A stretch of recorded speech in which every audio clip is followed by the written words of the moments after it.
வணக்கம் மச்சான், இன்றைக்கி நம்ம என்ன செய்ய போகிறோம் பார்த்தீங்கன்னா முட்டை வறுவல் தான். அதுக்கு நம்ம அவிச்ச முட்டையை நம்ம ரிமூவ் பண்ணிட்டு இந்த மாதிரி ரெண்டாக கட் பண்ணி வச்சுக்கலாம்.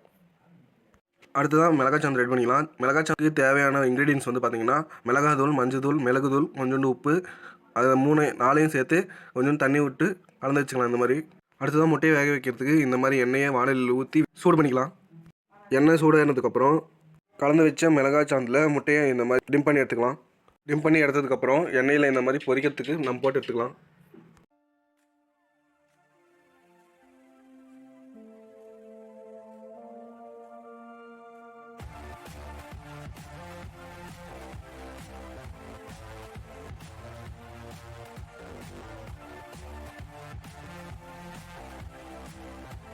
ஒரு பக்கம் வெந்ததுக்கப்புறம் இன்னொரு பக்கம் திருப்பி விட்டுறணும். அப்போ தான் நல்லா வெந்து அந்த மிளகாய்ச்சாந்து வந்து உள்ளே இறங்கும். அவ்வளோதான் மக்களே, முட்டை வறுவல் ரெடி ஆயிடுச்சு. நீங்களும் இந்த மாதிரி செஞ்சு பார்த்துட்டு எப்படி இருக்குன்னு சொல்லுங்கள். அடுத்ததான் முட்டை வறுத்த பாத்திரத்துலேயே நாம் வெறும் வெள்ளை சோறை எடுத்து ஆற வச்சுட்டு இந்த மாதிரி கலந்து விட்டுக்கலாம்.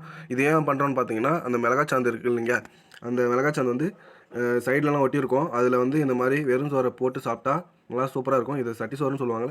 நீங்களும் இந்த மாதிரி செஞ்சு சாப்பிட்டு இந்த வீடியோ பிடிச்சிருந்தா லைக் பண்ணுங்கள், பிடிக்கலன்னா டிஸ்லைக் பண்ணுங்கள், கமெண்ட் பண்ணுங்கள், ஷேர் பண்ணுங்கள். மறக்காமல் தகவல் பேச்சுலர் சேனலை சப்ஸ்கிரைப் பண்ணி பெல் பட்டனை ப்ரெஸ் பண்ணிக்கோங்க. அப்போ தான் அடுத்த வீடியோ போடும்போது உங்களுக்கு நோட்டிஃபிகேஷன் காட்டும்.